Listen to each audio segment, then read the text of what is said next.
Évangile de Jean, chapitre 12. 6 jours avant la Pâque, Jésus vint à Béthanie, où était Lazare, celui que Jésus avait ressuscité d'entre les morts. Là, on lui fit un souper. Marthe servait, et Lazare était un de ceux qui étaient à table avec lui. Marie, ayant pris une livre de parfum de nard vrai très précieux, en oignit les pieds de Jésus et lui essuya les pieds avec ses cheveux. Et la maison fut remplie de l'odeur du parfum. Or, Judas l'Iscariote, un de ses disciples, celui qui devait le livrer, dit : « Pourquoi n'a-t-on pas vendu ce parfum 300 deniers, qu'on aurait donné à des pauvres ? » Il dit cela, non qu'il eût souci des pauvres, mais parce qu'il était un voleur, et qu'ayant la bourse, il dérobait ce qu'on y mettait. Sur quoi Jésus dit : « Laisse-la. C'était afin de le garder pour le jour de ma sépulture. Car vous aurez toujours les pauvres avec vous, mais moi, vous ne m'aurez pas toujours. » Une foule considérable de Juifs surent qu'il était à Béthanie. Ils vinrent, non pour Jésus seul, mais aussi afin de voir Lazare qu'il avait ressuscité d'entre les morts. Mais les grands prêtres décidèrent de faire mourir aussi Lazare, parce que beaucoup de Juifs, à cause de lui, s'en allaient et croyaient en Jésus.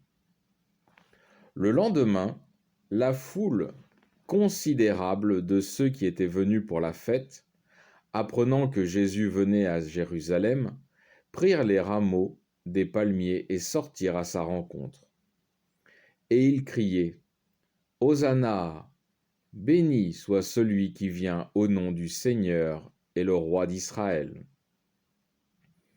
Jésus, ayant trouvé un ânon, monta dessus, selon qu'il est écrit : « Ne crains point, fille de Sion, voici que ton roi vient, monté sur un poulain d'ânesse. » Ses disciples ne comprirent pas d'abord cela. Mais quand Jésus eut été glorifié, ils se souvinrent que cela avait été écrit de lui et qu'on le lui avait fait. La foule donc qui était avec lui lorsqu'il avait appelé Lazare du sépulcre et l'avait ressuscité d'entre les morts, rendait témoignage. C'est aussi parce qu'elle avait appris qu'il avait fait ce miracle que la foule se porta à sa rencontre. Alors les pharisiens se dirent entre eux : « Vous voyez que vous ne gagnez rien. Voilà que tout le monde s'en est allé après lui. » Or il y avait quelques Grecs, de ceux qui étaient montés pour adorer à la fête. Ils s'approchèrent de Philippe, qui était de Bethsaïde de Galilée, et lui firent cette demande : « Seigneur, nous voudrions voir Jésus. » Philippe alla le dire à André. Puis André alla avec Philippe le dire à Jésus. Jésus leur répondit : « L'heure est venue que le Fils de l'homme soit glorifié. En vérité, je vous le dis, si le grain de blé tombé en terre ne meurt pas, il demeure seul. Mais s'il meurt, il porte beaucoup de fruits. Celui qui aime son âme la perd, et celui qui hait son âme en ce monde la conservera pour la vie éternelle. Si quelqu'un veut me suivre, qu'il me suive. Et là où je serai, là aussi sera mon serviteur. Si quelqu'un me sert, le Père l'honorera. Maintenant mon âme est troublée, et que dirai-je ? Père, préservez-moi de cette heure. mais c'est pour cela que je suis arrivé à cette heure. Père, glorifiez votre nom. » Alors une voix vint du ciel. « Je l'ai déjà glorifié, et je le glorifierai encore. » La foule qui était là et avait entendu qu'il y avait tonné,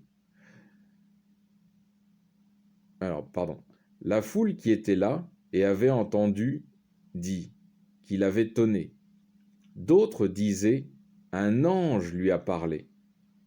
Jésus répondit, ce n'est pas pour moi que cette voix est venue, mais pour vous. C'est maintenant le jugement de ce monde. C'est maintenant que le prince de ce monde va être jeté dehors. Et moi, quand j'aurai été élevé de terre, j'attirerai tous les hommes à moi. Il disait cela pour indiquer de quelle mort il devait mourir. Sur quoi la foule lui répliqua, « Nous avons appris par la loi que le Christ demeurera à jamais. Alors comment pouvez-vous dire qu'il faut que le Fils de l'homme soit élevé? Qui est ce Fils de l'homme » Sur quoi Jésus leur dit, « La lumière n'est plus que pour peu de temps au milieu de vous.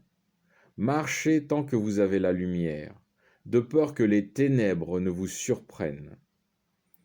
Celui qui marche dans les ténèbres ne sait pas où il va.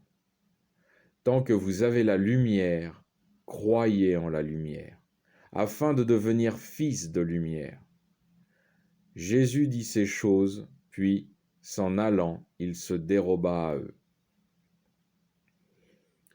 Quoiqu'il eût fait de si grands miracles en leur présence, ils ne croyaient pas en lui, afin que fût accomplie la parole qu'avait dite le prophète Ésaïe.